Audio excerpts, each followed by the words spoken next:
الحمد لله الذي شرفنا بعشرة عتق من النار، والصلاة والسلام على حبيبه نبي المختار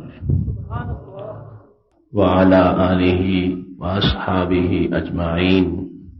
أما بعد، فأعوذ بالله من الشيطان الرجيم. بسم الله الرحمن الرحيم. أولم يكفهم أنا أنزلنا عليك الكتاب يتلى عليهم إن في ذلك لرحمة وذكرى لقوم يؤمنون. صدق الله العظيم وصدق رسوله النبي الكريم الأمين. إن الله وملائكته يصلون على النبي يا أيها الذين آمنوا صلوا عليه وسلموا تسليما. الصلاة والسلام عليك يا سيدي يا رسول الله وعلى آلك وأصحابك يا حبيب الله. مولاي صل وسلم دائما أبدا على حبيبك خير الخلق كلهم. هو الحبيب الذي ترجى شفاعته لكل هول من الأهوال مقتحم. يا أكرم الخلق مالي من ألوذ به سواك عند حلول الحادث العممي. ربي صل وسلم دائما أبدا على حبيبك خير الخلق كلهم. رب کائنات خالق و مالک جل جلالہ کا عظیم احسان ہے کہ اس نے ہمیں ماہ رمضان المبارک کی برکتوں سے بہرہ کیا. آج امت مسلمہ کا کارواں رحمتوں کو وصول کرتا ہوا، مغفرت کے پھول پاتا ہوا، جہنم سے آزادی کے عشرے میں پہنچ گیا ہے. میری دعا ہے خالق کائنات جل جلالہ آج ہم سب کو بھی جہنم سے آزاد فرما دے. ماہ رمضان المبارک کا ایک ایک لمحہ بڑا قیمتی ہے، اور پھر بالخصوص آخری عشرہ تو خالق کائنات جل جلالہ کی طرف سے عطاؤں کا خصوصی عشرہ ہے. جمعۃ المبارک کا دن ہے اور جمعۃ المبارک کا اجتماع ہے. اللہ تبارک و تعالی ہر دل کو اس کی امیدوں کا پیغام دے، اور خالق کائنات جل جلالہ تمام جائز دعاؤں کو قبول فرمائے. محتشم سامعین حضرات، ہماری آج کی گفتگو کا موضوع ہے مفہوم قرآن بدلنے کی واردات، قسط نمبر 6. اس سے قبل 5 قسطیں آپ نے مختلف مواقع پر سماعت کی. آج 6ٹھی قسط ہے. انشاءاللہ تبارک و تعالی قرآن مجید برہان رشید کی چند آیات پیش کی جائیں گی، اور جو لوگ ان کا مفہوم بدلنے کی کوشش کرتے ہیں ان کی واردات کا جواب دیا جائے گا. آپ حضرات براہ راست اس گفتگو کو سننے والے ہیں، آپ کی ذمہ داری زیادہ ہے. اللہ کے فضل سے جو آپ یہاں سنتے ہیں، امریکہ تک اور پوری دنیا تک ان خطابات کو سنا جاتا ہے، اور وہاں سے لوگ مجھے فون کر کے اور وہاں کے مناظرین اپنے مختلف مسائل کے بارے میں پوچھتے رہتے ہیں. مفہوم قرآن بدلنے کی واردات والے جتنے بھی خطابات ہیں، اس کو مختلف مدارس میں درسی نظامی کے اسٹوڈنٹس کے لیے بھی مختلف جگہ بار بار ان کو سنوایا گیا. اللہ تبارک و تعالی اس سلسلے کو مزید قبولیت عطا فرمائے. محتشم سامعین حضرات، قرآن مجید وہ کتاب ہدایت ہے کہ خالق کائنات جل جلالہ نے فرمایا اولم یکفہم انا انزلنا علیک الکتاب یتلی علیہم، 21واں پارہ ہے۔ فرمایا لوگ اب بھی بھولے ہوئے ہیں اور انہیں دلیل اور برہان کی مزید تلاش ہے، حالانکہ ہم نے اے رسول اکرم صلی اللہ علیہ وسلم آپ پہ قرآن نازل کر دیا جو ان کے سامنے پڑھا جاتا ہے۔ قرآن مجید کے آ جانے کے بعد مزید کوئی تڑپ باقی نہیں رہنی چاہیے، اور مزید کسی آیت کا اور کسی نشانی کا اور کسی معجزے کا تقاضا اس قوم کی طرف سے نہیں ہونا چاہیے۔ ان فی ذالک، یہ جو ہم نے نازل کیا ہے آپ پر، اس میں ہدایت بھی ہے، رحمت بھی ہے، اور یہ ہے کس کے لیے؟ لقوم یؤمنون، جو ایمان والے ہیں ان کے لیے ہدایت ہے اور ان کے لیے قرآن مجید رحمت ہے۔ محتشم شامل حضرات، رسول اکرم صلی اللہ علیہ وسلم کی نگاہ نبوت تمام حالات کو اچھی طرح دیکھ رہی تھی۔ آپ صلی اللہ علیہ وسلم نے فرمایا ہے، طبرانی نے معجم اوسط میں اس کو روایت کیا ہے، امام سیوطی رحمۃ اللہ علیہ نے جامع الاحادیث میں اس کو روایت کیا ہے کہ رسول اکرم صلی اللہ علیہ وسلم نے فرمایا اکثر ما اتخوف علی امتی رجل یتناول القرآن، مجھے اپنی امت پر جس چیز کا سب سے زیادہ خطرہ ہے، اکثر ما اتخوف علی امتی من بعدی، میرے دنیا سے چلے جانے کے بعد مجھے اپنی امت کے بارے میں جس کا زیادہ خطرہ ہے، رجل یتناول القرآن، وہ بندہ ہے کہ جو میرے قرآن کو پڑھ لے گا، وَيَدَعَهُ عَلَى غَيْرِ مَوْضِعِهِ، لیکن اس کا مطلب غلط نکالے گا، اس کا مفہوم بدلے گا، اپنی خواہش کو ثابت کرنے کے لیے آیات کے مفہوم میں تبدیلی لائے گا۔ اس قرآن کے الفاظ میں تبدیلی کوئی نہیں لا سکتا۔ خالق کائنات نے ہمیشہ کے لیے اس کلام کو محفوظ کر دیا ہے، لیکن ہمیشہ جتنے بھی ہوس پرست لوگ ہیں اور باطل فرقوں والے ہیں، انہوں نے اپنے مذہب، اپنے مسلک کو تقویت دینے کے لیے قرآن مجید ہی کی آڑ لی ہے، اس کے درس دیے ہیں۔ تو رسول پاک صلی اللہ علیہ وسلم نے امت کو مطلع کیا کہ ہاتھ میں قرآن کا ہونا یہ معیار حق نہیں ہے، مجھے جس بندے کا سب سے زیادہ خطرہ ہے اپنے بعد اپنی امت کے بارے میں، جو سب سے زیادہ خطرناک انسان ہے، کون ہے؟ رجل یتناول القرآن وَيَدَعُ عَلَى غَيْرِ مَوْضِعِهِ، جو قرآن پڑھ کے اس کا جو صحیح مطلب ہے وہ بیان نہیں کرے گا، اس کی جو جگہ ہے اس پہ اس کو نہیں رکھے گا۔ لغوی معنی یہ ہے یَدَعُ عَلَى غَيْرِ مَوْضِعِهِ، کہ جو قرآن کی جگہ ہے وہاں قرآن کو نہیں رکھے گا، یعنی جو قرآن مجید کی آیات کا مفہوم ہے، جس مقصد کے لیے قرآن نازل ہوا ہے، جو مطلب میں بیان کرتا رہا ہوں، جو میں نے صحابہ کو پڑھایا ہے، جو صحابہ نے تابعین تک پہنچائے گئے پھر اور آگے یہ چلا جائے گا، فرمایا وہ شخص اس مطلب سے ہٹ کے اپنا کوئی مطلب بیان کرے گا، یہ اتنا خطرناک ہے، اتنا خطرہ مجھے امت پر یہودی کا بھی نہیں، اتنا خطرہ مجھے عیسائی کا بھی نہیں، اتنا خطرہ مجھے آگ پرست کا بھی نہیں اور مجوسی کا بھی نہیں، مجھے کسی ہندو کا بھی اتنا خطرہ نہیں ہے جتنا خطرہ مجھے اس بندے کا ہے جو میرے قرآن کا عالم بن جائے گا، میرے قرآن کا درس دے گا، میرا قرآن پڑھے گا، میرا قرآن سنائے گا، لیکن یَدَعُ عَلَى غَيْرِ مَوْضِعِهِ، جو وہ مطلب بیان کرے گا، نہ اس سے قرآن راضی ہوگا، نہ میرا رب راضی ہوگا، نہ ہی میں اس سے راضی ہوں گا۔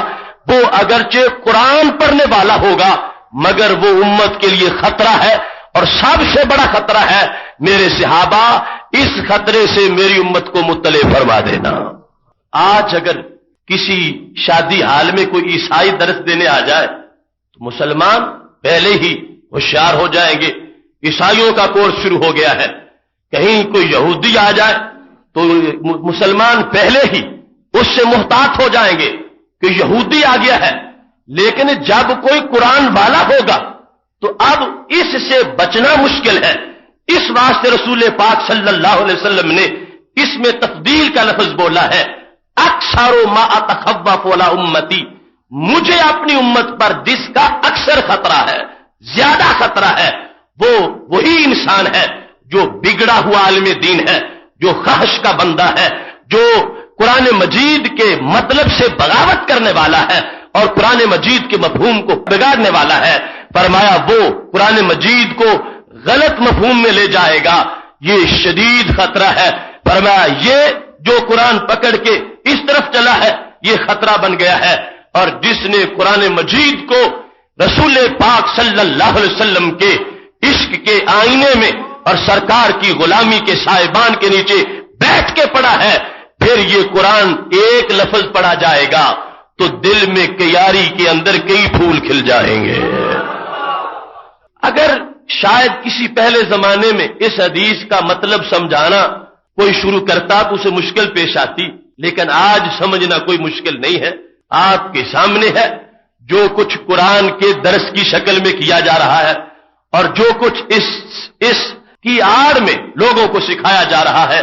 رسول پاک صلی اللہ علیہ وسلم نے یہودی اور عیسائی سے اتنا خطرہ محسوس نہیں کیا تھا جتنا اس جو فروش گندم نما دشمن کا ہے، جو مسلمانوں کی صفوں میں شامل ہو کر اور اسی قرآن کو پڑھ کے جو نغمہ جبریل ہے اور ہرا کی روشنی ہے، مگر مطلب یہ نکالتا ہے جس سے نہ وحی خوش ہے اور نہ رسول اکرم صلی اللہ علیہ وسلم کا سینہ جس پہ وحی کا نزول ہوا ہے وہ خوش ہے، اور نہ ہی صحابہ کرام علیہم رضوان کی تعلیمات خوش ہے. لہذا آج کا سب سے بڑا مسئلہ یہ ہے کہ ہم یہ پہچانے کہ وہ لوگ کون سے ہیں، کہاں کہاں وہ چھپے ہوئے ہیں جو قرآن مجید کے مفہوم پر واردات کر رہے ہیں اور قرآن مجید کے مفہوم کو بگاڑ کے پیش کر رہے ہیں، تاکہ ان لوگوں کے شر سے بندہ خود بھی محفوظ رہے اور پوری امت کو محفوظ کرنے کے لیے کمر بستہ ہو جائے. محتشم سامعین حضرات، آج کی گفتگو ہم اس آیت کریمہ سے شروع کرتے ہیں. وما انت بمسمع من فی القبور.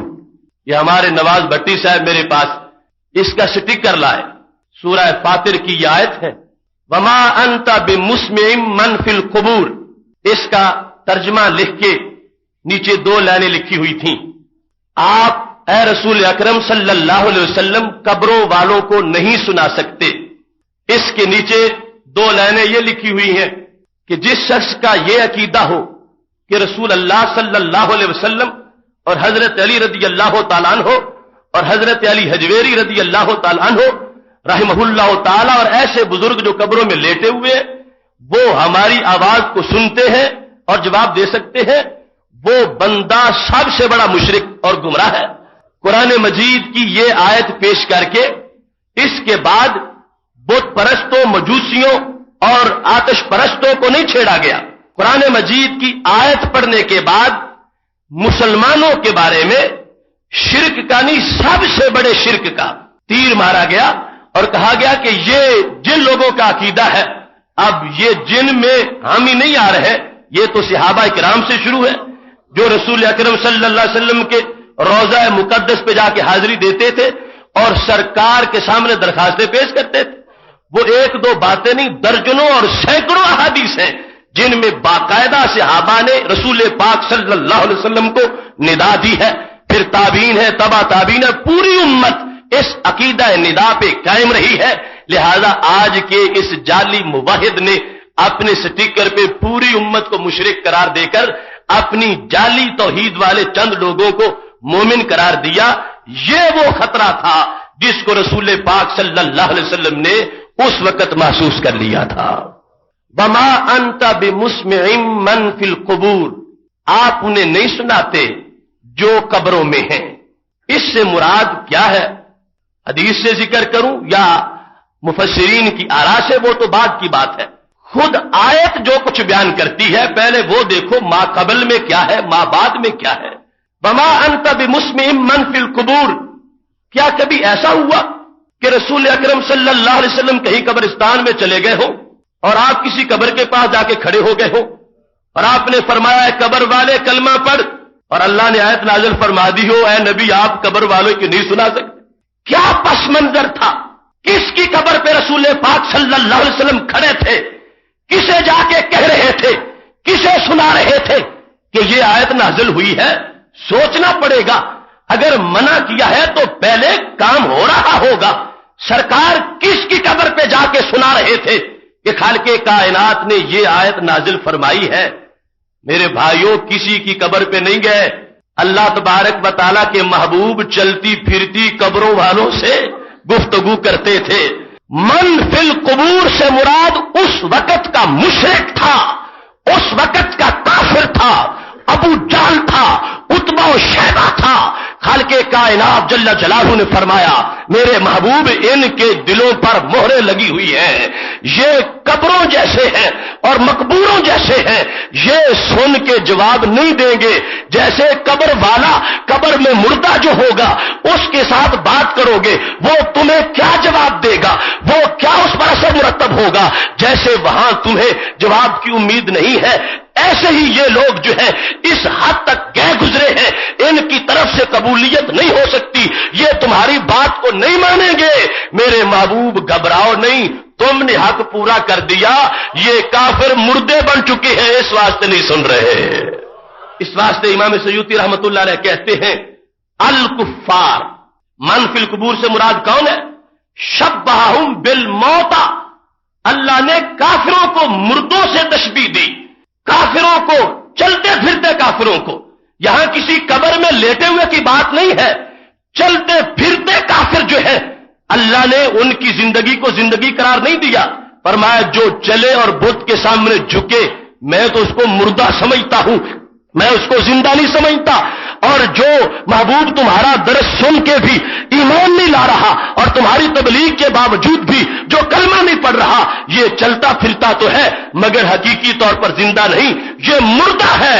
ایسے مردوں کو آپ اب سنانا چھوڑ دیں، آپ نے حجت پوری کر دی ہے، آپ سے کوئی مواخذہ نہیں ہوگا، آپ نے حق ادا کر دیا ہے۔ ان کے دلوں پہ تالے لگے ہوئے ہیں، لہذا ان کے معاملے کو آپ چھوڑ دیجئے۔ کافر تھے، کافر، زندہ کافر، ان کو من فی القبور کہا گیا کیونکہ قرآن مجید برہان رشید نے ان کے کانوں کو کان نہیں سمجھا، ان کی آنکھوں کو آنکھ نہیں سمجھا۔ سم بکم عمی، کیا یہ باقی بہرے تھے؟ کیا باقی اندھے تھے؟ کیا باقی گونگے تھے؟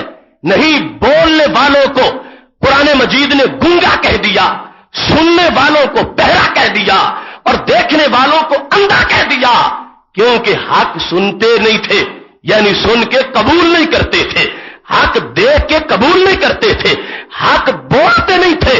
اللہ نے فرمایا تمہارا بولنا میں مسترد کرتا ہوں، بولنا تو وہ ہے جو میری توحید کا بولنا ہو، سننا تو وہ ہے جو میرے دین کا سننا ہو، دیکھنا تو وہ ہے جو میرے توحید کے دلائل کا مشاہدہ کرنا ہو۔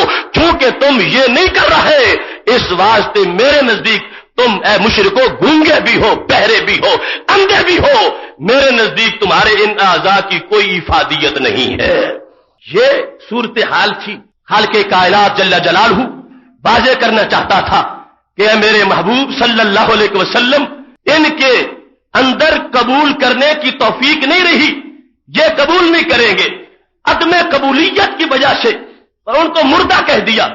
سنانے کی نفی تھی ہی نہیں، کیونکہ مردہ عام مردہ بھی قبر میں سنتا ہے، لیکن ہم جیسے اس سے جواب نہیں لے سکتے، یہ نفی جواب نہ دینے کے لحاظ سے مردوں کے ساتھ تشبیہ دے گی گئی کہ جیسے مردے سے بات کی جائے تو اس کی طرف سے جواب آنا بڑا مشکل ہوتا ہے کہ باہر وہ قبر سے نکل آئے اور قبر سے باہر جواب آ جائے، ایسے یہ چلتے پھرتے یہ موبائل قبریں ہیں جو پھر رہی ہے اور یہ مردے ہیں مشرک۔ محبوب ان سے اب زیادہ مغز نہ کپاؤ، آپ نے حق پورا کر دیا ہے، آپ کے انداز تبلیغ میں کوئی کمی نہیں ہے، آپ نے کسر نہیں چھوڑی، آپ نے حق واضح کر دیا۔ یہ ان کا اپنا فطور ہے جو زندہ ہونے کے باوجود مردہ بنے ہوئے ہیں۔ قرآن مجید برہان رشید کا اسلوب دیکھیے، جب حضرت امیر حمزہ رضی اللہ تعالیٰ عنہ نے کلمہ پڑھ لیا اور حضرت عمر فاروق رضی اللہ تعالیٰ عنہ نے کلمہ پڑھ لیا مشرک کہنے لگے حمزہ میں اور ابو جہل میں فرق کیا ہے، اور عمر فاروق میں ابو جہل میں فرق کیا ہے؟ جب اس طرح کی باتیں چل رہی تھی کہ یہ اب کہتے ہیں کہ اتنے بڑے عمر ہو گئے اور اتنے بڑے حمزہ ہو گئے، کل اور آج میں فرق کیا ہے؟ تو اللہ نے یہ آیت نازل کی، اومن کان میتن فاحییناہ وجعلنا لہ نورا، فرمایا وہ بندہ جو مردہ تھا اور ہم نے اس کو زندہ کر دیا، کمن مثلہ فی الظلمات، کیا اسے تم اس بندے کی طرح سمجھو گے جو آج بھی اندھیرے میں ہے؟ فرما عمر پہلے مردہ تھا، ہم نے اب زندہ کر دیا ہے، حمزہ پہلے مردہ تھے، ہم نے اب زندہ کر دیے ہیں، عباس پہلے مردہ تھے، ہم نے اب زندہ کر دیے ہیں، رضوان اللہ علیہم اجمعین۔ فرما اب ان کو ابو جہل کے ساتھ نہ ملاؤ، ان کو عتبہ و شیبہ کے ساتھ نہ ملاؤ، وہ اب بھی مردے ہیں اور یہ اب زندہ ہو چکے ہیں۔ 8واں پارہ، اومن کان میتا، جو پہلے مردہ تھا فاحییناہ، ہم نے اس کو زندہ کیا، جعلنا لہ نور یمشی بہ، جس کو ہم نے نور دیا کہ جس کے جلوس میں اب عمر چلتا ہے، جس نور کے ساتھ چلتا ہے، کمن مثلہ فی الظلمات لیس بخارج منہا، کیا یہ عمر اس ابو جہل کی طرح ہے جو اب بھی اندھیروں کا قیدی ہے؟ ہرگز ایسا نہیں، فرما ابو جہل مردہ ہے، ہم نے عمر کو زندہ کر دیا ہے۔ واضح آیت ہے۔ اب یہاں جو حالت اسلام سے پہلے زندگی تھی اس کو مردہ کا قرآن لفظ میتا بولا، میتا لفظ بولا، مردہ کہہ کے پکارا اور فرمایا اب چونکہ میرے محبوب علیہ السلام کا کلمہ پڑ گیا ہے اب یہ مردہ نہیں۔ لوگوں تم کہتے ہو کوئی فرق ہی نہیں، جتنا فرق مردہ اور زندہ میں ہے اتنا عمر فاروق اور ابو جہل میں ہے۔ یہ مسلسل قرآن مجید کا اسلوب ہے کہ کافروں کی زندگی کو مانا ہی نہیں گیا، جو زندگی حق مانتی نہیں وہ زندگی کیسی ہے؟ یہ مردے ہیں، من فی القبور۔ اس واسطے پوری امت میں اتفاق رہا کہ یہ کافروں کی بات ہو رہی ہے کہ خالق کائنات فرما رہا ہے محبوب آپ اپنی تبلیغ پر کہیں یہ نہ سوچے کہ شاید میں نے حق نہیں پورا کیا، آپ نے تو حق پورا کیا ہے، یہ مردے ہیں کافر، یہ اس واسطے قبول نہیں کر رہے۔ آپ کی تبلیغ میں اعلیٰ درجے کا فصاحت بلاغت کا مواد موجود ہوتا ہے، آپ نے حق ادا کر دیا ہے، یہ مردے ہونے کی وجہ سے کافر چلتے پھرتے ہوئے تمہاری بات قبول نہیں کر رہے۔ پھر دیکھیے خالق کائنات جل جلالہ نے انسان جب مردہ تھا اس وقت بھی اس کو سنایا، کنتم امواتا فاحیاکم، یاد کرو وہ وقت جب تم مردہ تھے اللہ نے تم کو زندہ کیا۔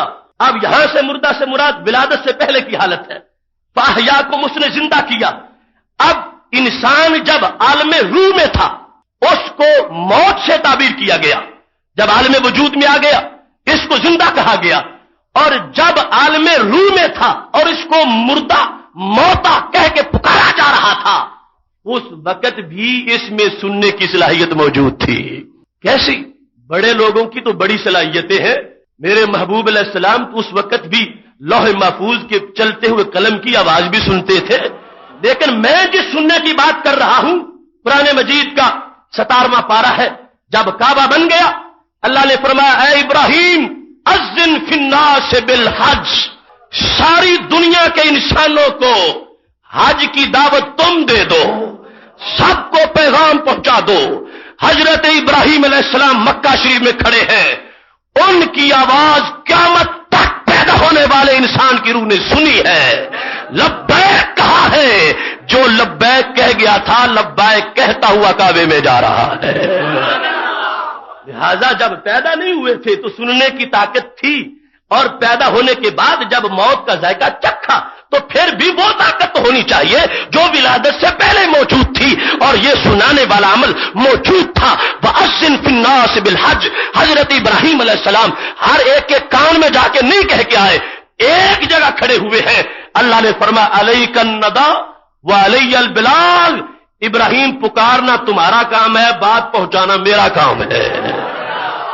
لہذا انہوں نے بات کی ہے اور سب روحوں نے سن لی ہے، اگر سننا بعید ہوتا محال ہوتا تو یہ ہو ہی نہیں سکتا، کہاں کہاں کتنے کروڑوں اربوں لوگوں نے سن لیا ہے۔ لہذا یہاں جس سننے کی نفی کی جا رہی ہے وہ ہے قبولیت والا سننا، سن کے پھر اس کا جواب دینا فرمایا میرے محبوب صلی اللہ علیہ وسلم ان کے دلوں پہ موریں لگ گئی ہیں، اوروں پہ محنت کر لو، ان کو چھوڑ دو، اس واسطے کہ یہ ایسے ہیں جیسے قبروں میں مردے پڑے ہوتے ہیں، یہ مردے ہیں، شبہ حالہم بالموتى۔ اور یاد رکھنا تشبیہ جواب نہ دینے کی بنیاد پر ہے، سنانے کی نفی مقصود نہیں ہے۔ فرمایا جیسے کوئی ایسا آدمی ہوتا ہے کہ وہ سن ہی نہ رہا ہو تو جواب نہیں آتا، یہ اس طرح کے ہو گئے ہیں، یہ مستورے ہیں، سنتے بھی ہیں جواب نہیں دیتے۔ محبوب آپ ان کے بارے میں پریشان نہ ہو۔ اب اس آیت کا ماقبل پڑھو، وما يستوي الاعمى والبصير ولا الظلمات ولا النور ولا الظل ولا الحرور وما يستوي الاحياء ولا الاموات ان الله يسمع من يشاء وما انت بمسمع من في القبور۔ رسول پاک صلی اللہ علیہ وسلم کو اللہ فرما رہا ہے، میرے محبوب صلی اللہ علیہ وسلم، ما يستوي الاعمى والبصير، کبھی بھی اندھا اور بینا برابر نہیں ہوتے۔ ما يستوي الاعمى والبصير، کبھی بھی نابینا اور بینا آپس میں برابر نہیں ہوتے۔ ولا الظلمات ولا النور، کبھی بھی روشنی اور اندھیرا آپس میں برابر نہیں ہوتے۔ ولا الظل ولا الحرور، اور کبھی بھی دھوپ اور سایہ آپس میں برابر نہیں ہوتے۔ وما يستوي الاحياء ولا الاموات، کبھی بھی مردہ اور زندہ آپس میں برابر نہیں ہوتے۔ محبوب تمہیں جو ان سے امید ہے کہ ان سے بھی کوئی عمر نکلے، ان سے بھی کوئی ابو بکر نکلے، نہیں، عمر نور تھا، ابو جہل اندھیرا ہے، یہ ظلمت ہے۔ آپ سناتے ہیں نور والوں کو اس کی امید نہ رکھو، اس پہ پکے تالے کفر کے لگے ہوئے ہیں۔ اگر مردوں کی بات ہوتی تو پہلے اتنی وضاحت ضرورت کیا تھی؟ مردہ تو ہر ایک کو بدی پتا ہے، قبر پر جا کے بولتا ہے تو اس کو جواب نہیں ملتا، جواب نہ لانے کی بات کو بیان کرنا اتنی مثالوں سے اس کا کوئی مطلب ہی نہیں بنتا۔ یہ ماقبل پورا جو ہے واضح کر دیا اللہ نے کہ کافر کو تم اس طرح سمجھو جتنا فرق کفر میں اور ایمان میں فرق کیا ہے یہ دیکھ لو۔ جس طرح کے نابینا اور بینا میں فرق ہوتا ہے، جس طرح روشنی اور اندھیرے میں فرق ہوتا ہے، جس طرح دھوپ اور سائے میں فرق ہوتا ہے، میرے محبوب اتنا ہی فرق ہے۔ یہ ما انت بمسمع من فی القبور، اللہ جسے چاہتا ہے سنا دیتا ہے، آپ ان کو نہیں سنائیں گے۔ مطلب کیا تھا؟ اللہ ایمان پیدا کرتا ہے، آپ اس کو بانٹتے ہیں۔ میرے نبی میں نے ابو جہل کے حصے کا پیدا ہی نہیں کیا، آپ پھر اس کو بانٹیں گے کس طرح؟ یہ خالق کائنات نفی کر رہا تھا، ختم اللہ علی قلوبہم والی بات بتا رہا تھا، سواء علیہم انذرتہم ام لم تنذرہم لا یؤمنون، ڈرائیں یا نہ ڈرائیں یہ ایمان نہیں لائیں گے۔ اسی مفہوم کو یہاں بیان کر دیا گیا کہ خالق کائنات ایمان بناتا ہے، آپ اسے تقسیم فرماتے ہو، لیکن جس کے حصے کا اللہ نے پیدا ہی نہ کیا ہو وہ آپ تقسیم کس طرح فرمائیں گے؟ محبوب ان کے بارے میں نا امید ہو جاؤ، ان کے حصے کا میں نے پیدا ہی نہیں فرمایا۔ ماں باپ دیکھو، خالق کائنات فرماتا ان انت الا نذیر، محبوب صلی اللہ علیہ وسلم آپ کا کام تو صرف ڈرانا۔ اب آیت کے ساتھ ملاؤ اس کو، وما انت بمسمع من فی القبور ان انت الا نذیر، ہم نے آپ کو تو ڈرانے کے لیے بھیجا، آپ نے کام پورا کر دیا، آپ نے ڈرایا، یہ نہیں ڈرے تو ان کی گور گردن۔ ان انت الا نذیر، ہم نے آپ کو نذیر بنایا ہے۔ اب اس آیت کے بعد کہ آپ ان مردوں کو نہیں سناتے، بعد میں یہ نہیں کہا کہ آپ میں سنانے کی طاقت نہیں ہے، آپ قبروں والوں سے کیسے خطاب کریں گے؟ فرمایا نہیں، ان انت الا نذیر، ہم نے آپ کو ڈر سنانے والا بنایا ہے، آپ نے ان کو ڈرایا ہے، آپ نے تبلیغ کا فرض پورا کر دیا ہے۔ بعد میں لفظ نذیر کا ذکر کرنا اس بات کی دلیل ہے جو بندہ مر جاتا ہے وہ ایمان کا مکلف ہی نہیں رہتا، اس کا ایمان قبر کا معتبر ہی نہیں ہوتا، لہذا نذیر نے بتا دیا یہ قبر سے پہلے والی حالت کی بات ہے۔ ان انت الا نذیر، صرف اس لفظ کو دیکھ لیا جائے پھر بھی اس کو قبروں پر کوئی نہیں لے جائے گا۔ اس آیت کو اللہ تعالیٰ فرما رہا ہے ہم نے آپ کو صرف نذیر بنایا ہے، ایمان کا خالق نہیں بنایا۔ یہ نہیں مانتے نہ مانے، آپ کی ذمہ داری میں کوئی کمی نہیں ہے۔ اور یہ آیتیں محبوب علیہ السلام کی حوصلہ افزائی کے لیے ہیں۔ خالق کائنات نے یہ سمجھا کہ جب یہ ایمان نہیں لا رہے، میرے نبی مسلسل کوشش کرتے ہیں اور احساس یہ ہے کہ شاید میرے کہیں سمجھانے میں کوئی کمی رہ گئی ہو، اللہ نے سرٹیفکیٹ جاری کر دیا، میرے محبوب تم نے سمجھانے کا حق ادا کر دیا ہے، آپ نے تبلیغ کا اعلیٰ فریضہ سر انجام دے دیا ہے، کوئی کمی باقی نہیں رہ گئی۔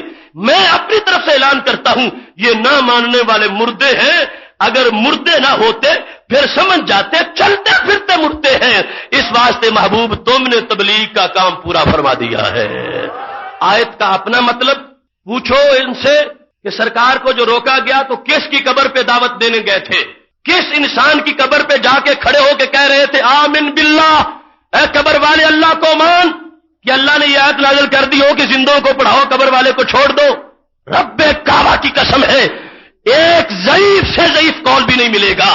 اور پھر ماقبل کو دیکھ لو، اللہ نے جو تشبیہات دے کے مسئلہ بیان کیا ہے، اور پھر ان انت الا نذیر کو دیکھ لو، اور پھر خالق کائنات نے مزید حوصلہ افزائی کی، ان انت الا نذیر انا ارسلناک بالحق بشیرا ونذیرا وان من امۃ الا خلا فیہا نذیر۔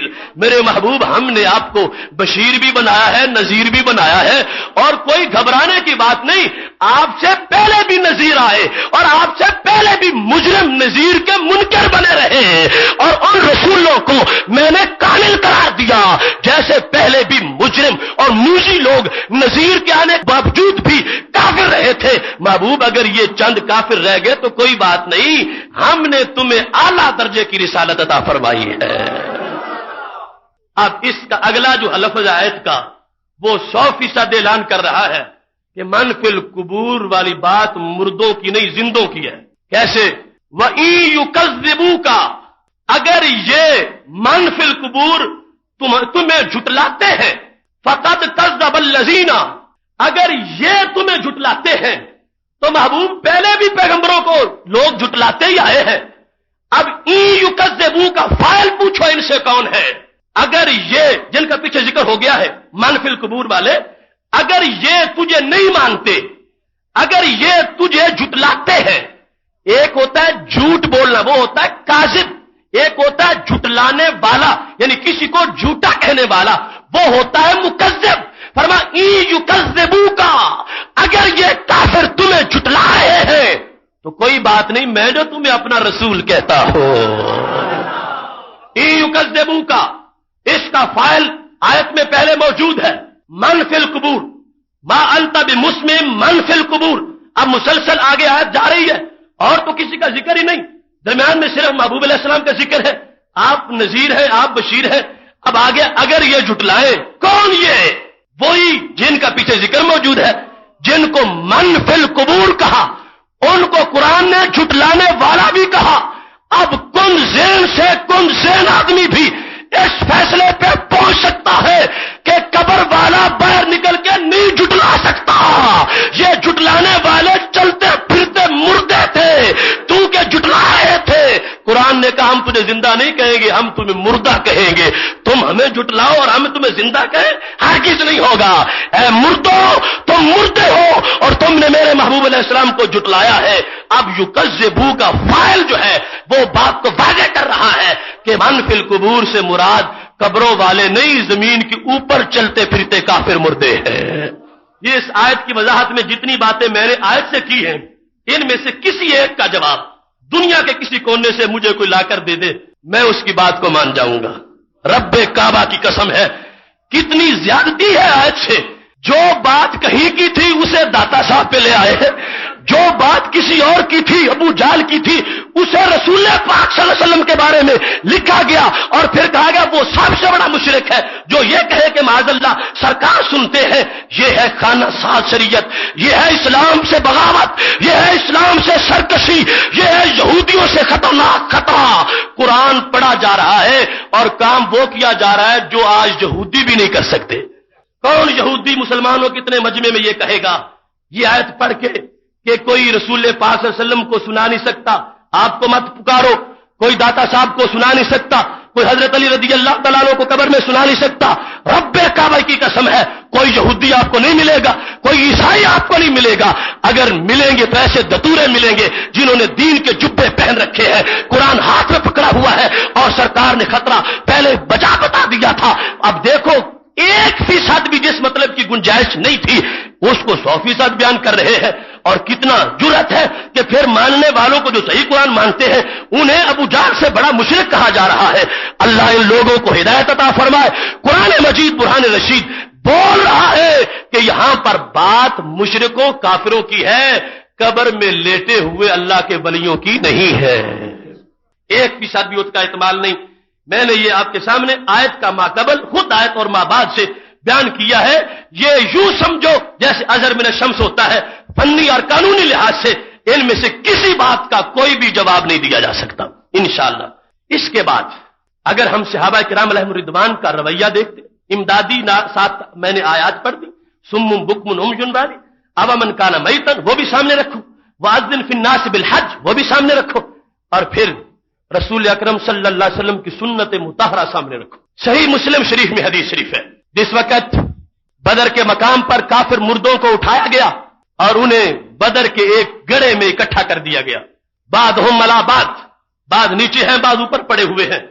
ان ترک النبی صلی اللہ علیہ وسلم حتی انتہا، سرکار چلے اور چلتے ہوئے اس کنویں کے کنارے پہ جا کے کھڑے ہو گئے. صحابہ کی جماعت ساتھ ہے. رسول اکرم صلی اللہ علیہ وسلم نے وہاں جا کے کیا کیا؟ صحیح مسلم شریف کے علاوہ 20 کتابوں میں یہ حدیث موجود ہے سند صحیح سے. رسول پاک صلی اللہ علیہ وسلم کھڑے ہو گئے، کہتے یا فلان ابن فلان، یا فلان ابن فلان، یا فلان ابن فلان، هل وجدتم ما وعدكم الله ورسوله حقا فإني وجدت ما وعدني ربي حقا. اے ابو جہل، اے عتبہ، اے شیبہ، بتاؤ مجھ سے میرے رب کا جو وعدہ تھا میں نے تو سچا پایا ہے، تم سے جو وعدہ تھا تم بتاؤ کیسا ہوا. یا فلان نام لے کے یا کے ساتھ جب سرکار مسلسل یہ گفتگو فرما رہے تھے، صحابہ ساتھ ہیں. اب کیا ہوا؟ سرکار کا سننا تو زندہ کافر کیا مردہ تک بھی جاتا ہے، جواب نہیں آتا، زندہ قبول نہیں کرتا، مردہ اٹھنے کے قابل نہیں ہے. سنا تو مردے کو بھی رہے ہیں. حضرت عمر رضی اللہ تعالیٰ عنہ نے ہمارے لیے وضاحت کروا لی. کیف تکلم اجسادا لا ارواح لها، یا رسول اللہ صلی اللہ علیہ وسلم ان جسموں سے آپ گفتگو کیسے فرما رہے ہو؟ ان میں تو کوئی روح نہیں ہے. ہم نے خود ان کو کاٹا، ہم نے ان کے سر اتارے، ہم نے ان کا خون بہایا، ہم نے تلواریں ان میں ٹھنڈی کی، ہم نے اپنے پرانے غصے ان پر نکالے، ہم نے گھر چھوڑ کے آئے تھے، ہمارے ہاتھوں سے خدا نے ان کو مروایا، ان کی روحیں نکل گئی ہے. کیف تکلم اجسادا لا ارواح لها، جن جسموں میں جان ہی نہیں ہے ان سے بات کرنے کا فائدہ کیا ہے؟ سرکار حکمت بتا دیجئے. انکار نہیں تھا کہ جب سرکار بول رہے ہیں تو ضرور بات ہے، وضاحت فرما دیجئے. تو میرے محبوب علیہ السلام ویسے بھی بتا دیتے تو 100% یقین تھا ہمیں، لیکن میرے محبوب علیہ السلام نے قسم اٹھا کے کہا والذی نفسی بیدہ، مجھے اس ذات کی قسم ہے جس کے قبضہ میں میری جان ہے. یا عمر ما انت بیسمع، اے عمر جو باتیں میں ان سے کر رہا ہوں تم ان سے زیادہ نہیں سن رہے، یہ زیادہ سن رہے ہیں. یہ صحیح مسلم ہے، مجنو لیلا کی داستان نہیں ہے، یہ کوئی افسانہ نہیں ہے، یہ کوئی قصہ کہانی نہیں ہے، یہ اس زبان کی بات ہے جب تک وحی یوحا کی تار نہیں ملتی اس وقت تک یہ زبان نہیں کھلتی. سرکار نے قسم اٹھا کے کہہ دیا عمر یہ میری باتیں سن رہے ہیں، صرف جواب دینے کی طاقت ان میں نہیں ہے، لیکن میں سنانا تو چاہتا ہوں.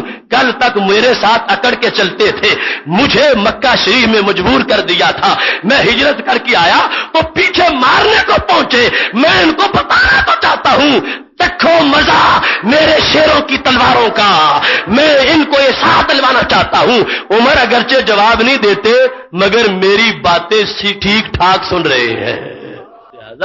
بڑے بڑے بزرگوں کے معاملے تو بڑی دور کی بات ہے، حدیث شریف سے تو یہ بھی پتا چلا کافر کو بھی سنایا گیا، کافر نے سنا، سرکار نے سنایا، اور پھر مومن عام جو ہے وہ بھی سنتا. صحیح بخاری شریف میں ہے، فرمایا جس وقت بندے کو دفن کر کے اس کے دوست واپس آتے ہیں تو کیا ہوتا ہے؟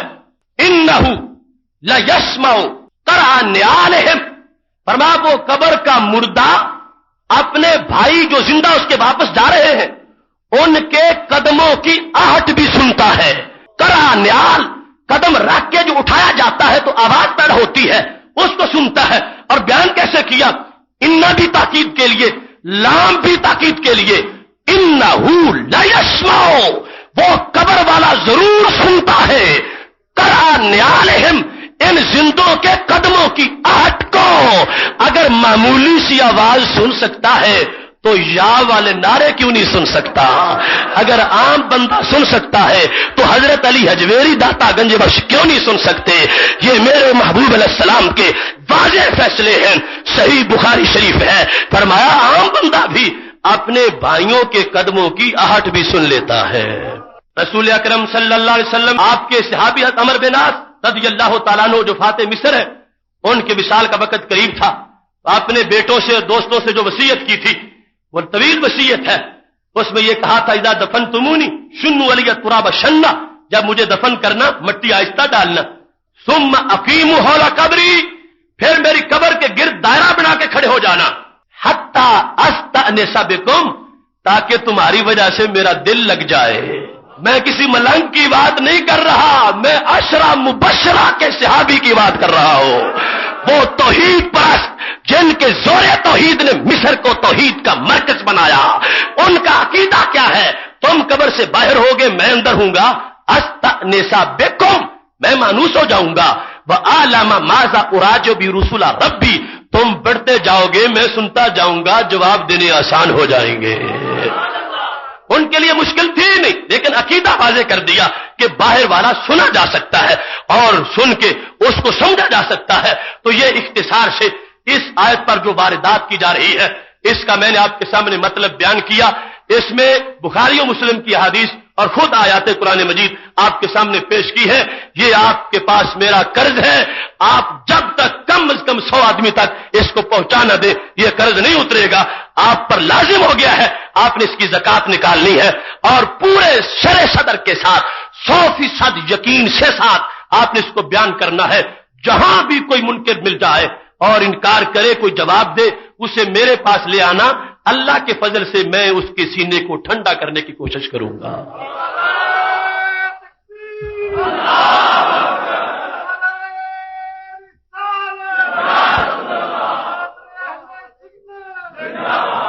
یاد رکھنا, اس میں کسی طرح بھی نہ اپنے علم کا اظہار مقصود ہے, اللہ ایسی بات سے بچائے, لیکن دل جلتا ہے. قرآن ہرا کی روشنی ہے اور لوگوں نے اس کو گمراہی کا ذریعہ بنایا ہوا ہے. اتنے مقدس لوگوں پر یہ حملے کیے جا رہے ہیں اور ان کے کافروں ابو جال کی جگہ ان کے نام رکھ کے خالی جگہ پر کی جا رہی ہے. اس سے بڑا ظلم کیا ہو سکتا ہے؟ اس واسطے اس ظلم کو محسوس کیجئے اور اس کو ختم کرنے کے لیے اپنے حصے کا کردار ضرور ادا کیجئے. 11ویں پارے میں ہے یہ دوسری واردات. وَإِن يَمْسَسْكَ اللَّهُ بِضُرٍّ فَلَا كَاشِفَ لَهُ إِلَّا هُوَ, اگر تجھے کوئی مصیبت آ جائے تو اس کو سوائے خدا کے کوئی نہیں ٹال سکتا. یہ اللہ نے عقیدہ بتایا. اگر کوئی مصیبت آ جائے گی تجھ پہ, اللہ کے سوا اس کو کوئی نہیں ٹال سکے گا. اہل حق کا ہمیشہ یہ عقیدہ رہا کہ اللہ کے اذن کے بغیر تو پتہ بھی نہیں ہلتا. مصیبت دور ہونا تو بڑی دور کی بات ہے, اللہ کے اذن کے بغیر پتہ بھی نہیں ہلتا. مصیبت اس کے بغیر کیسے کوئی ٹالے گا؟ ہاں یہ ہے, اللہ اپنوں سے اپنوں کی مصیبتیں ٹلوا دیتا ہے. اس کے اذن کے بغیر کچھ بھی نہیں ہوتا. اور وہ چاہے تو اس کے بندے تو بندے رہے, بندوں کے کپڑے بھی مصیبتیں ٹال دیتے ہیں. قرآن مجید میں ہے جس وقت حضرت یعقوب علیہ السلام کی طرف حضرت یوسف علیہ السلام نے قمیص بھیجی تھی, اذهبوا بقمیصی ھذا فالقوه علی وجه ابی یأت بصیرا, یہ میری قمیص لے جاؤ میرے بھائیوں, میرے ابا جی جو نابینا ہو گئے ہیں تو میری قمیص جا کے ان کے چہرے پہ ڈالنا, جوں ہی ڈالو گے آنکھیں کھل جائیں گی. قرآن ہے, 13واں پارہ ہے, رب کا قرآن ہے, اللہ کے نبی کا عمل ہے اور اس کو آیت میں حصہ بنا دیا گیا ہے.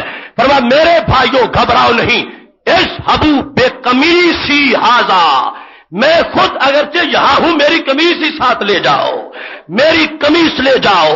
یہ توہم پرستی نہیں، یہ توحید پرستی ہے، یہ ملنگوں کا عقیدہ نہیں، یہ نبیوں کا عقیدہ ہے۔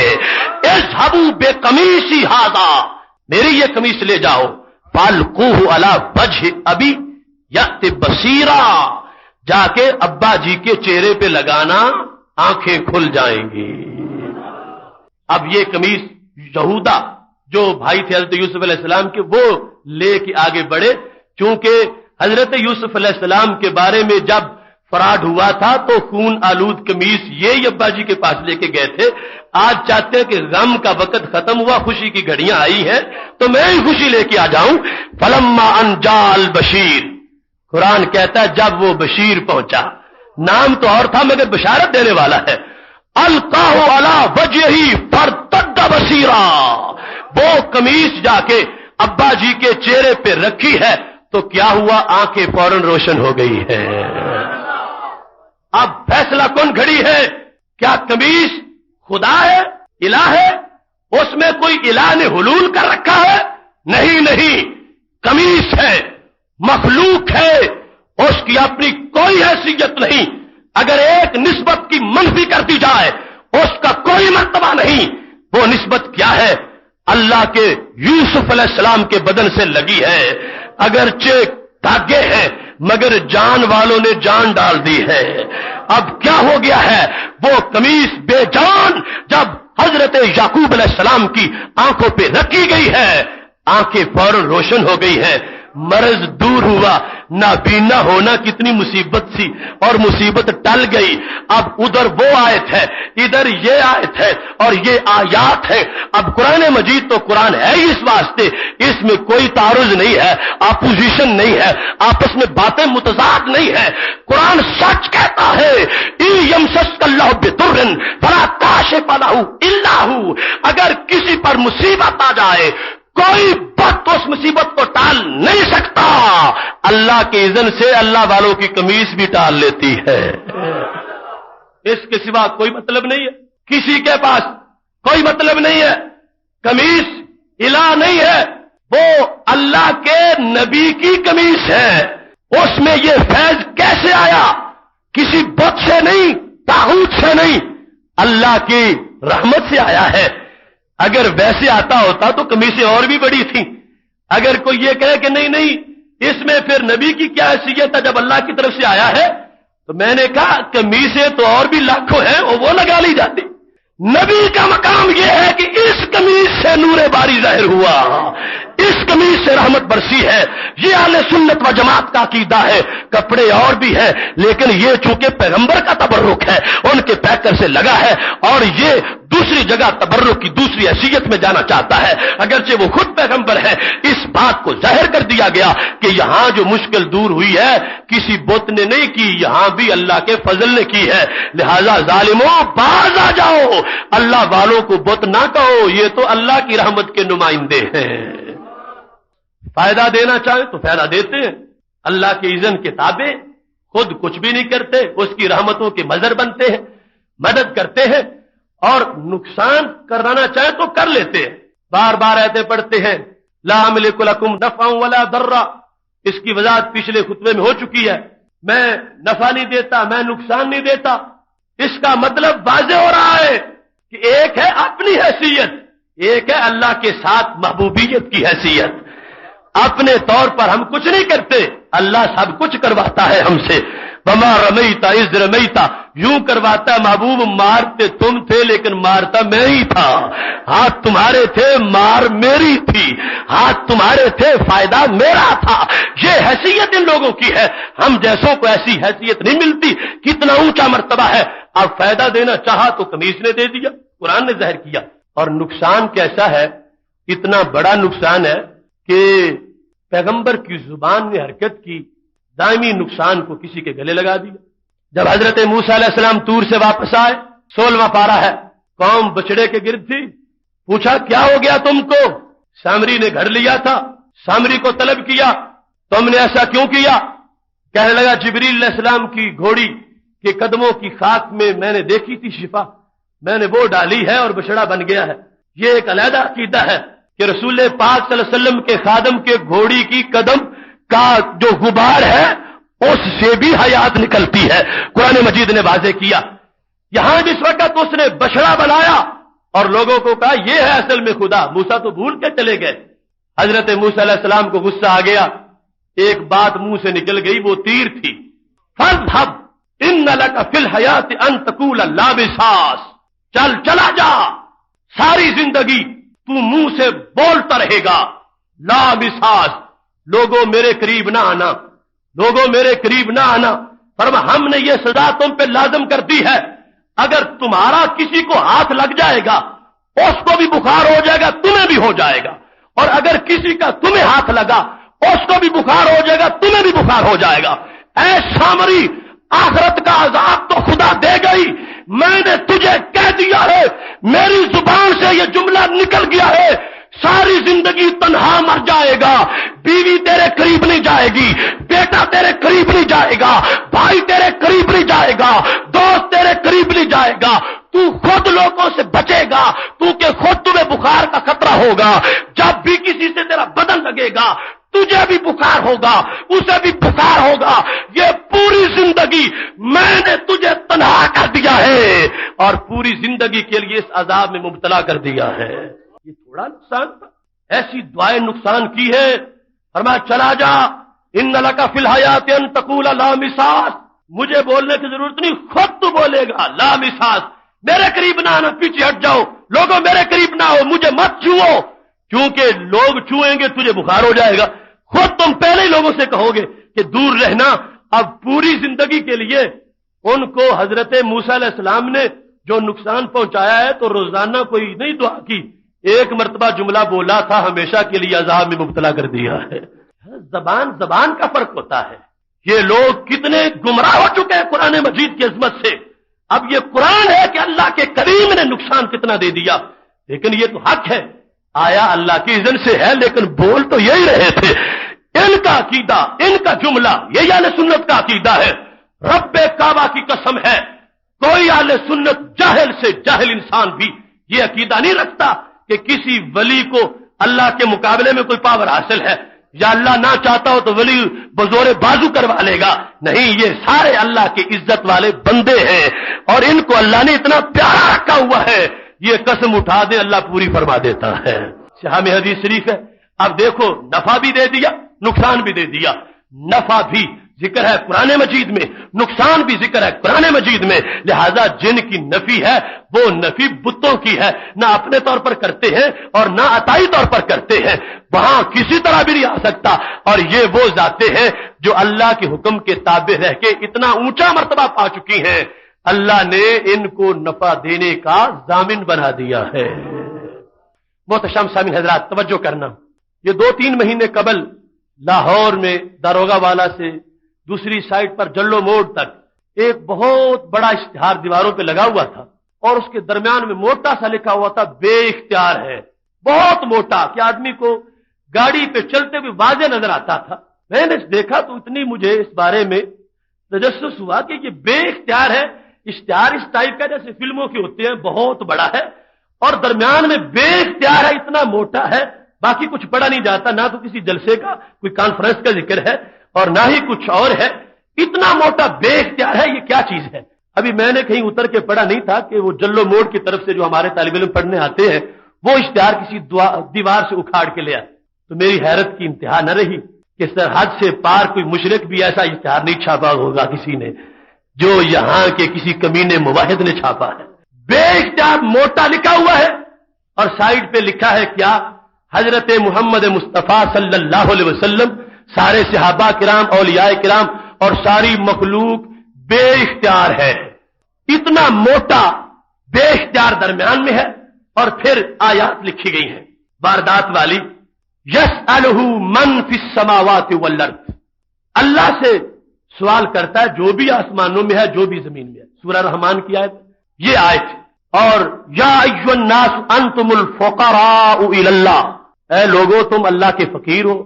یہ 2 آیت لکھی گئی ہیں اور اس کے بعد اپنی طرف سے تبصرہ جو بدلا ہوا مفہوم ہے اس کا پورا اشتہار آیت کے ترجمے کو موٹا لکھنا ضروری نہیں سمجھا گیا، اپنی خباثت کو موٹا لکھنا ضروری سمجھا گیا ہے۔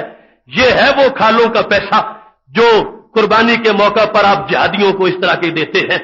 سرکار کو بے اختیار ثابت کرنے کے لیے معاذ اللہ دیواریں سیاہ کر دی ہے، بڑے بڑے اشتہار ہیں، اور میں پورے وثوق سے کہتا ہوں آج تک ایسا پوسٹر کسی یہودی نے نہیں شائع کیا ہوگا، کسی عیسائی نے نہیں شائع کیا ہوگا، اور بارڈر کے پار کسی ہندو نے نہیں شائع کیا ہوگا۔ کیسے یہ کلمہ پڑھتے ہیں؟ درد کیا ہے ان کو؟ بخار کیا ہے؟ سارے باقی تبلیغیں مکمل ہو گئی، اوریانی ختم ہو گئی، فحاشی ختم ہو گئی، بے عملی ختم ہو گئی، کہ اب صرف یہی تبلیغ باقی رہ گئی ہے۔ موٹا سا لکھا ہے بے اختیار، سوائے باطن کی بدبختی کے اور کچھ نہیں، وہ حبیب پیارا تو عمر بھر کرے فیض و جود ہی سر بسر، ارے تجھ کو کھائے تپے سکر، تیرے دل میں کس سے بخار ہے؟ جنہوں نے جاتے ہوئے بھی ہمیں یاد رکھا، آتے ہوئے بھی ہمیں یاد رکھا، عرش پہ گئے تو دعا مانگ رہے تھے، اب پچھلا کمینہ امتی کہلوانے والا وہ یہ لکھ رہا ہے کہ ان کو کوئی اختیار ہی نہیں ہے، کر ہی نہیں سکتے۔ بے اختیار موٹا لکھا گیا ہے، اور ساتھ لوگوں کو گمراہ کرنے کے لیے کہ ہم نے آیات لکھی۔ بہت شمسہ میں نظرات سن لو، یسألہ من فی السماوات والارض، اللہ کا سوالی ہے جو بھی ہے آسمان میں اور زمین میں، اللہ کا سوالی ہے۔ یاد رکھنا یہاں اللہ نے بتوں کے سوالیوں کی نفی کی ہے، اور فرمایا جو بھی منگتا ہے میرا منگتا ہے، جو بھی سوالی ہے میرا سوالی ہے۔ اس جگہ ہبل کی نفی تو ہے، لات کی نفی تو ہے، منات کی نفی تو ہے، عزا کی نفی تو ہے، ہر بت طاغوت کی نفی تو ہے، شیطان مردود کی نفی تو ہے، مگر آمنہ کے لال علیہ السلام کی نفی نہیں ہے۔ جو انہوں نے نتیجہ اتنا بڑا لکھا ہوا ہے اس کی نفی نہیں ہے۔ میں اپنے طرف سے نہیں کہتا، میں بھی قرآن کی مار دوں گا ان کو۔ وہ کہتے ہیں کہ کوئی آپ کا منگتا نہیں ہے، سوالی سارے اللہ کے ہیں، تو میں نے کہا قرآن مجید کبھی شوق سے پڑھ لیتے۔ 30ویں پارے میں اللہ فرماتا ہے وَأَمَّا السَّائِلَ فَلَا تَنْهَرْ، میرے محبوب ہم نے لوگوں کا تمہارا منگتا بنایا ہے، اور جو سائل آ جائے اسے کرم کی بھیک دے دینا، اسے خالی نہ لوٹانا۔ اب وہاں تو صرف یسالو تھا کہ یسالہ من فی السماوات والارض، اس سے سوال کرتے ہیں جو کچھ ہے آسمانوں میں اور جو کچھ ہے زمینوں میں۔ فعل تھا، سائل کا لفظ نہیں تھا، سائل کا لفظ نہیں تھا۔ ان جو ہے کمینے لوگوں نے کہا کہ سائل اگر کوئی سرکار کا ہوگا تو آیت کی خلاف ورزی لازم آئے گی۔ اللہ نے لفظ سائل ہی نازل فرمایا ہوا ہے، وَأَمَّا السَّائِلَ فَلَا تَنْهَرْ، محبوب آپ کا سائل ہوگا۔ آیت بیان کرتی ہے سرکار کے سائل کی نفی قرآن کی آیت کی نفی ہے۔ اللہ فرماتا ہے سائل کو جھڑکی نہ دو، یہ تب کہا ہے کہ سائل آتے تھے، منگتے آتے تھے، سائل جاتے رہیں گے، منگتے مانگتے رہیں گے، اور اللہ نے قید نہیں لگائی کہ آج جھڑکی نہ دے کل دے لینا، ہمیشہ کے لیے فرمایا جب بھی منگتا آئے گا منگتے کی جھولی کو معمور فرما دینا۔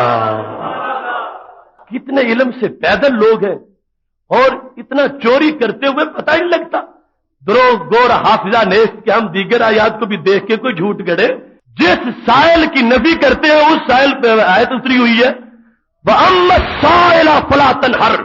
تو خالق کائنات جل جلالہ نے رسول اکرم نور مجسم شفیع معظم صلی اللہ علیہ وسلم کو ایسا مرتبہ عطا فرمایا ہے، فرمایا منگتے آپ کے ہیں، میں آیت نازل کر رہا ہوں، آپ کے سائل میں نے ثابت کر دیے ہیں، اب سائل کو سنبھال کے رکھنا ہے، جو بھی آئے گا اسے خیرات عطا فرماؤ گے۔ اللہ ادھر یہ فرمایا کہ جھڑکی نہیں دینی اور ادھر دے کچھ نہ، تو یہ مطلب کیا بنے گا؟ سرکار کو پابند کر دیا ہے کہ آپ نے جھولی بھرنی ہے اور خود یہ ہو کہ ہم نے تجھے کچھ نہیں دینا، تو پھر تو یہ متضاد بات ہوگی۔ اس آیت میں اعلان کر دیا گیا محبوب ہم نے خزانے آپ کو دے دیے ہیں، آپ نے منگتوں کی جھولیاں بھرنی ہیں۔ یہ مفہوم پہلے ثابت ہوگا پھر سائل والی بات نکلے گی۔ اس واسطے بخاری شریف میں ہے اوتیت مفاتیح خزائن الارض، مجھے میرے رب نے سارے خزانوں کی چابیاں عطا فرمائی ہوئی ہیں۔ دوسری آیت اختصار ملوز خاطر ہے، ٹائم ہمارا اوپر چلا گیا ہے. دوسری آیت وہ یا ایھا الناس انتم الفقراء الی اللہ، لوگوں تم سارے اللہ کے فقیر ہو. تو کہنے لگا کہ یہ حضرت محمد صلی اللہ علیہ وسلم، داتا گنج بخش اجویری، یہ سارے تو اللہ کے منگتے ہیں، فقیر ہیں، تو ان سے تم جا کے کیوں مانگتے؟ اللہ نے فرمایا یا ایھا الناس انتم الفقراء الی اللہ. پہلی بات تو یہ ہے کہ انتم کا خطاب دیکھنا چاہیے کہ کن کے بارے میں ہے، پیچھے کن کا تذکرہ ہو رہا ہے اور اللہ نے کن کو فقراء اور بھوکے کہا ہے. یہ خود آیت کا ماقبل بیان کر رہا ہے کہ اس سے مراد میرے محبوب علیہ السلام کی ذات نہیں ہے، آپ تو خود اعلان فرمانے والے ہیں.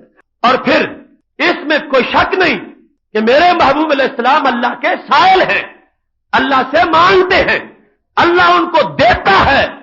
وہ اللہ کے فقیر ضرور ہیں مگر انسانوں کے امیر بھی ضرور ہیں. جو ادھر تعلق ہو وہی ادھر بھی ہو، یہ کیسی منطق ہے مجھے سمجھ نہیں آتی. ایک بندے کو کہا جائے کہ یہ تیرے والد صاحب ہیں، ان کا ذرا دھیان رکھ، وہ کہے نہیں یہ بھی تو اپنے ابا جی کے بیٹے ہی ہیں، میں بھی بیٹا ہوں، یہ بھی بیٹے. فرق کیا ہے؟ یہ بھی بیٹے ہیں، میں بھی بیٹا ہوں، بیٹا بیٹا ہونے میں ہم برابر. اسے کہا جائے گا کم وقت تیرے بیٹے نہیں، وہ اور کے بیٹے ہیں اور تو ان کا بیٹا ہے. بلا تمثیل لفظ بیٹا کو نفی کر دو اور مقام محبوبیت کو سامنے رکھو. سرکار ضرور اللہ کے محتاج ہے مگر ساری انسانیت اور ساری کائنات ان کی محتاج ہے. انتم الفقراء، تم اللہ کے منگتے ہو. اور سرکار کی حالت کیا ہے؟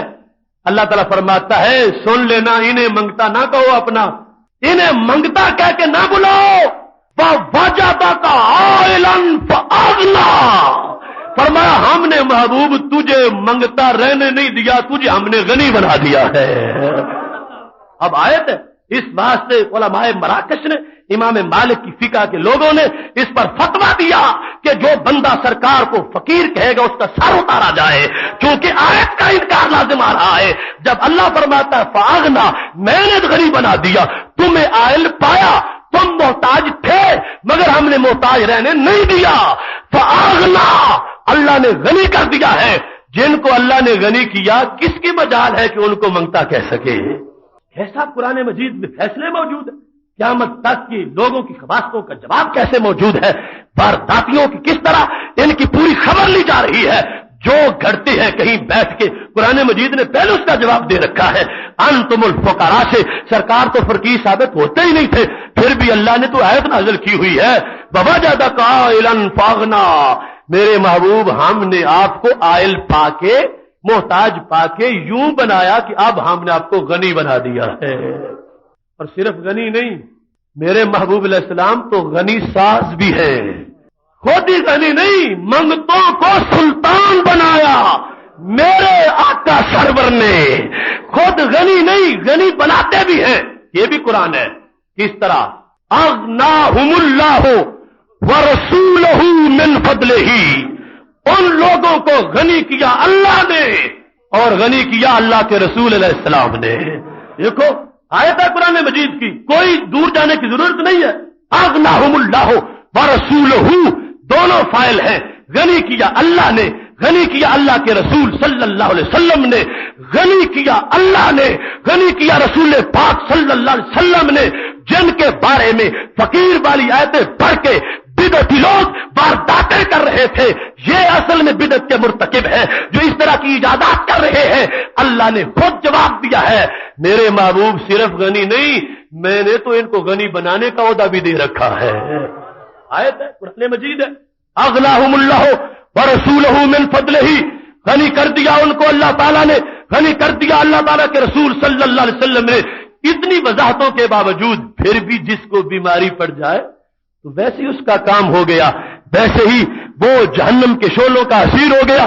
قرآن مجید نے تو کوئی الجھن نہیں رہنے دی کہ آیت کا مطلب سمجھو کس کے بارے میں ہے. رخ بدلو نہیں، کافروں سے ہٹا کے مومنوں کی طرف کرتے ہو، مشرکوں سے ہٹا کے ولیوں کی طرف کرتے ہو، اللہ کے مردودوں سے ہٹا کے نبیوں کی طرف کرتے ہو. کچھ تو ہوش کی گولی کھا لو، دیکھ لو یہ خالق کائنات تو عظمت ظاہر کر رہا ہے. فرمایا ہم نے صرف غنی نہیں بنایا بلکہ غنی ساز بنایا ہے. محترم سامعین حضرات، اب ایک حدیث شریف بیان کر کے اپنی گفتگو ختم کرتا ہوں.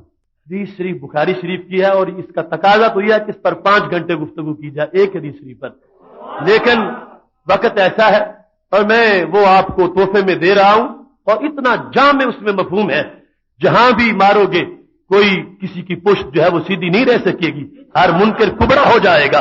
یہ سرکار کے فرمان کی تاثیر ہے اور سند کی پوری ذمہ داری میں قبول کر رہا ہوں اور صحیح بخاری شریف جلد نمبر 1 باب و قصۃ ابی طالب سے یہ حدیث شریف پیش کر رہا ہوں.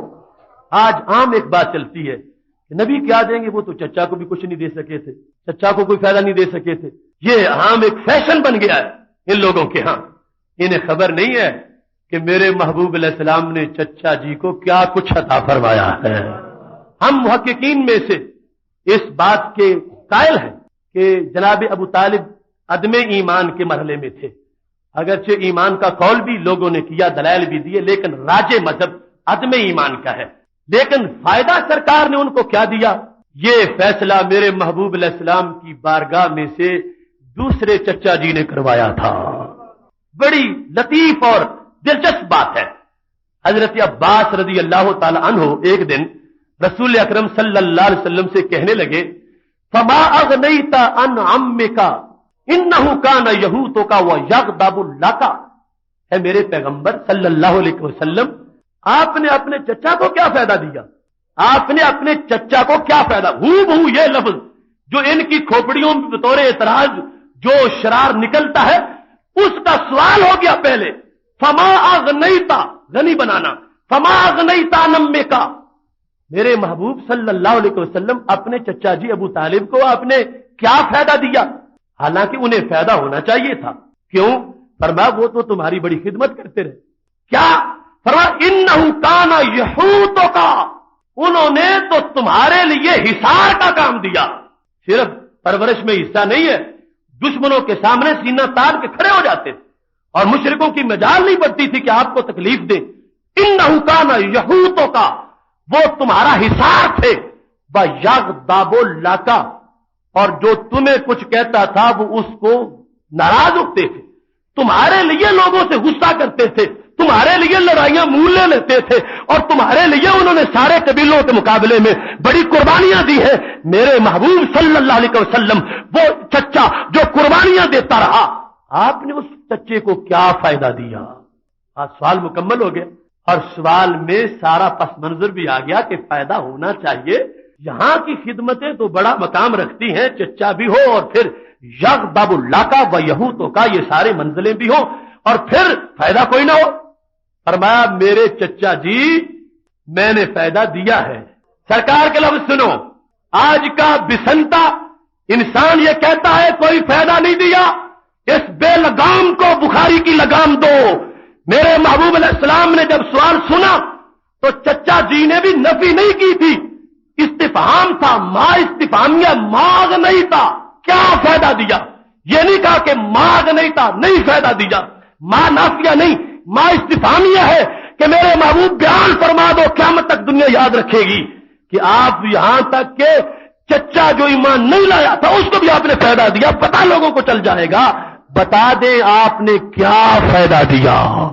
میرے محبوب علیہ السلام کے ہونٹ ہلے، صحابہ گواہ ہے، سند صحیح ہے، بخاری شریف ہے، جلد نمبر 1 ہے، قصہ تو ابی طالب ہے. فرمایا ہوا فی ضحضاح من النار لولا انا لکان فی الدرک الاسفل. چچا جی میں نے بڑا فائدہ دیا ہے، اب تو ابو طالب جو ہے ان کو صرف ٹخنوں تک عذاب ہے. اگر میں فائدہ نہ دیتا تو جہنم کے سب سے نچلے گڑھے میں ہوتے. فی ضحضاح من النار، اب صرف ٹخنوں تک ہے، صرف تھوڑا سا علامتی سا. لولا آنا، اگر میں نہ ہوتا تو پھر چچا سب سے نچلا گڑا جو ہے اس میں عذاب ہوتا. تو میری وجہ سے، چونکہ میری خدمت بھی انہوں نے کی، میرا تعلق بھی ہے، اللہ نے اپنے فیصلے بدلے. لا یخفف عنہم العذاب، آیتیں اتری ہیں جو مشرک ہوگا اس کا عذاب اتنا بڑا ہلکا تو کیا معمولی سا ہلکا بھی نہیں نہیں ہوگا. اور یہاں سرکار کا فائدہ تھا. اللہ نے محبوب کے صدقے پکے مشرک سے اتنا عذاب دور کر دیا ہے کہ جہنم کے نچلے گڑھے سے اٹھا کے اوپر صرف ٹخنوں تک آگ میں باقی رکھا ہے. تصور کیجیے درک اسفل سے کتنا فائدہ ملا. تیرے محبوب علیہ السلام کو آواز ہی فرمایا میرے صحابہ 70 سال پہلے فرشتوں نے ایک پتھر جہنم کے کنارے سے نیچے پھینکا تھا, اب وہ نیچے پہنچا ہے. اتنا گہرائی ہے جہنم کی. فرمایا اگر میں نہ ہوتا تو پھر چچا وہاں ہوتا. اس اتنی گہرائی میں جناب عباس میں نے اتنا فائدہ دیا ہے کہ چچا جی کو وہاں سے نکال کے بالکل جہنم کی اوپر والی سطح تک لے آیا ہوں اور ٹخنوں تک معاملہ ہے. اور اللہ نے میرے لیے باقی کسی کافر و مشرک کا عذاب نہیں ٹلے گا, کم نہیں ہوگا ایک انچ جتنا بھی. اور یہاں تو 70 سال کی مسافت ہے. اتنی گہرائی سے میرے لیے میرے رب نے اب میرے چچا کو اوپر نکال کے اس صورتحال میں پہنچا دیا ہے. بخاری شریف کا محشی احمد علی سہارنپوری دیوبندی اس مقام پہ حاشیے میں لکھتا ہے کہ کافروں کے اعمال کا تو کوئی فائدہ ہی نہیں ہوتا, تو یہاں پر جناب ابو طالب کو اس عمل کا فائدہ کیسے ہو گیا؟ کافر کا صدقہ, کافر کی خیرات, کافر جو کچھ کرے سب کچھ ضائع ہے کیونکہ ایمان ہی نہیں. تو ابو طالب ان کو فائدہ کیسے ہو گیا؟ تو جواب یہ لکھا نافعہ اعمالہ ببرکت النبی صلی اللہ علیہ وسلم. عمل کی بات نہیں, سرکار کی برکت کی بات ہے. عمل کا فائدہ کیا؟ سرکار کی نسبت کا فائدہ ہے. سرکار کی وجہ سے یہ نفع ہوا, محبوب علیہ السلام کی وجہ سے یہ نفع ہوا. اور یہ بھی وضاحت بڑی قیمتی وضاحت ہے. کوئی یہ نہ کہے کہ فلاں فعل کام آ گیا, یہ ہے کہ حقیقت میں سرکار کی ذات کام آ گئی. اور محبوب علیہ السلام نے لفظ بھی یہ بولے, یہ نہیں فرمایا اگر میری خدمت نہ کرتے, اگر یہ نہ ہوتا, فرمایا لولا آنا, اگر میں نہ ہوتا تو پھر جہنم کے نیچے ہوتے, لیکن میری وجہ سے ان کو اس عذاب سے محفوظ کر لیا گیا ہے. محترم سامعین حضرات, بات ختم کرتے ہوئے آپ کی توجہ اس بات کی طرف دلانا چاہتا ہوں, بڑی لذیذ بات ہے. اگر جناب ابو طالب کلمہ پڑھتے تو یہ میرے محبوب علیہ السلام کی بڑی خوشی تھی, چاہت تھی, اور بہت اچھا ہوتا. لیکن اس میں بھی حکمت ہے جو آج ظاہر ہو رہی ہے ہمارے لیے بھی. اگر ایمان لا کے جہنم سے بچتے تو پھر تو کمال تھا ایمان کا, اور اگر مشرک رہ کے بھی نچلے گڑھے سے اوپر جائیں تو کمال ہے آمنہ کے لال کا.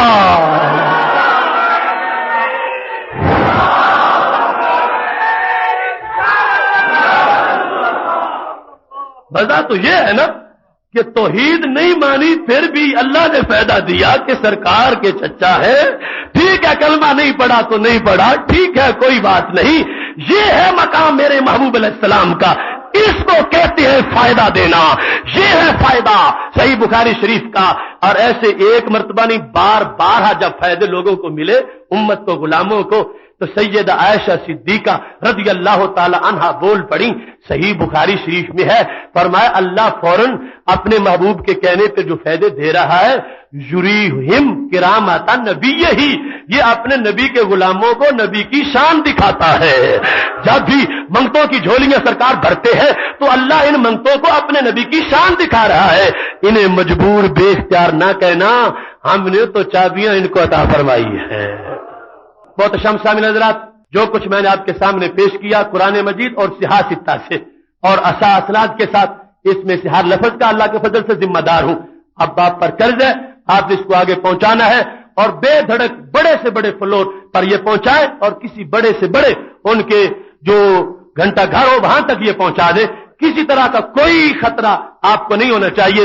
رب کعبہ کی قسم ہے, میں نے 100% یقین سے بڑھ کے اس مضمون کو اپنے سامنے پیش کیا, آپ کے سامنے رکھا, اور مجھے ان میں سے کسی چیز کے بارے میں بھی 1% شک نہیں ہے.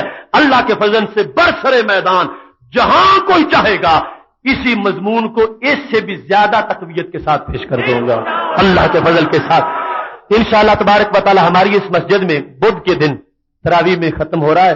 بندہ نہ چیز کو یہ اس گناہگار کو سعادت حاصل ہے کہ میں اس مسلح پہ 11ویں مرتبہ قرآن مجید رمضان شریف میں ختم کر رہا ہوں, اور بدھ کو ختم شریف ہوگا, اور پھر بدھ کو ہمارے استاد بریلی شریف کی عظیم فاضل استاذ العلماء استاذ الکل حضرت علامہ مولانا محمد نواز صاحب رحمۃ اللہ علیہ، ان کی محفل ایصال اسباب ہے، ان کا تذکرہ بھی ہوگا۔ وآخر دعوانا ان الحمد للہ رب العالمین۔